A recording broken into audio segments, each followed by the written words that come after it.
Alex Saab is free. It was a victory for Venezuelan sovereignty. It was a victory for the sanctions kill movement, the movement against sanctions, and it was a victory for everybody in this room. So I want to tell you a little bit about the story of how we were successful in freeing Alex Saab. He was a diplomat, and he was imprisoned for bringing humanitarian supplies to Venezuela in free, legal international trade, but in opposition to the illegal U.S. sanctions, sanctions that are imposed over a third of humanity. Over 40 countries are suffering under sanctions. The most severe, of course, are the Palestinians today. The United States wanted more than anything else to lock up Alex Saab and throw away the key, but they were unsuccessful because of people like you in this room, and I will go through some of the other elements of that success. His legal team had tried unsuccessfully to free him on the grounds that he was a diplomat. As a diplomat, he's protected by the Vienna Convention on Diplomatic Relations. Now, such a diplomat is supposed to enjoy absolute immunity from arrest, even in the time of war. But hey, the world's hegemon does not have to follow the rules of order. They make the rules of order, and they said, no, we don't, even though we are a signatory of the Vienna Convention, we are not going to honor it. Not only that, but this legal team said that he should be freed, yet the United States said, look, we don't even recognize the democratically elected government of Nicolas Maduro, so why should we recognize his diplomats? So at that point, it looked very bad. But we knew that an international movement, a national movement, and other elements would free him. And we'll go into that in a second. And so what the final way to get him free was that we had a prisoners exchange. And on December 20th, Alex Saab flew from Miami back to Venezuela. And there he was greeted by his wife, his children, the president's wife, Maduro's wife. It was a beautiful moment. And President Nicolas Maduro made a triumphal public address standing right next to Alex Saab. Now, this was a prisoner exchange, and there were about 10 U.S. prisoners that were exchanged in it. Now, Mr. Biden, he did not make a triumphal address. Particularly, he did not stand with the people who were freed. Now, why didn't he stand with those people that were freed?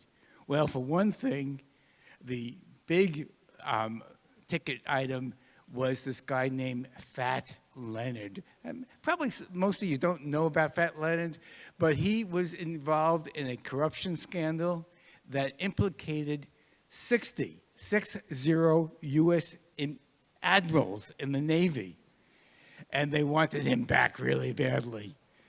The other people that Biden did not stand along with were 2 U.S. mercenaries who got, it was called on the press the invasion that they had in Venezuela. They tried to assassinate President Maduro. They called the invasion, the press did, the Bay of Piglets. And they, of course, President Biden had no interest in being seen with them at all.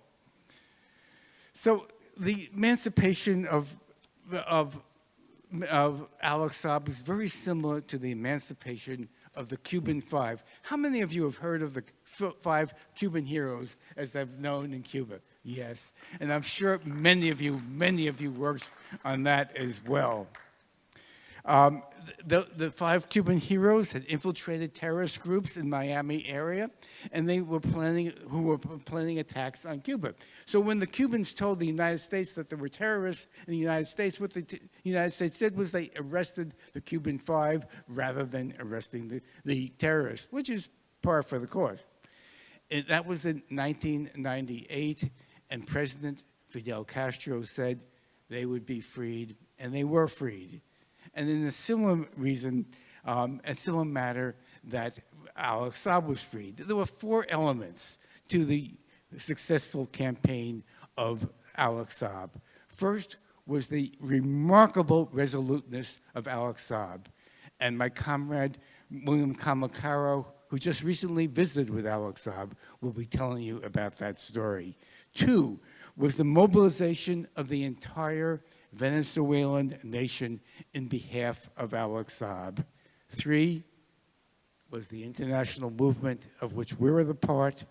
And 4 was the strength of his family, and particularly his wife, Camila Fabry de Saab, and William will be telling us more about that. Now, Alex Saab was kind of unique amongst political prisoners because he had what you might say a get-out-of-jail-free card, which he didn't play, and his life was endangered. He was a cancer survivor. He was vomiting blood. He was being tortured. Yet he did not sing, because the United States knew that what Alex Saab was doing was he had circumvented the U.S. sanctions. And because of his actions, food, medicine, and fuel was coming into Venezuela, saving lives. And they knew he had information that could cut off those trade routes. But Alex Saab did not sing. He faced the consequences of death, and he eventually got free. He was a very high-value prisoner for the United States. And the second pillar of the successful campaign to free Alex Saab was the mobilization of the entire Venezuelan nation, from the grassroots all the way up to the top political leadership. The third element was the international campaign. And when I look around the room, there are so many people I know who worked on that campaign. I see Sarah Flounders, who went all the way to Cabo Verde to help free Alex Saab. I was honored to be on part of that international delegation.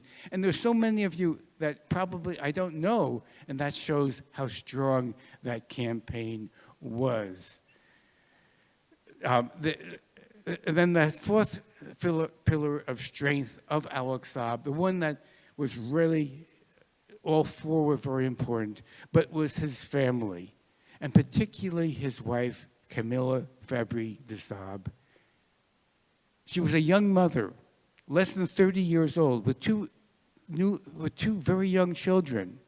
She had no political experience, yet out of adversity, she became a political leader in her own right and helped free her husband. And to tell us more about that, I'd like to turn this over to my dear comrade, William Kamacaro, from the Alliance for Global Justice.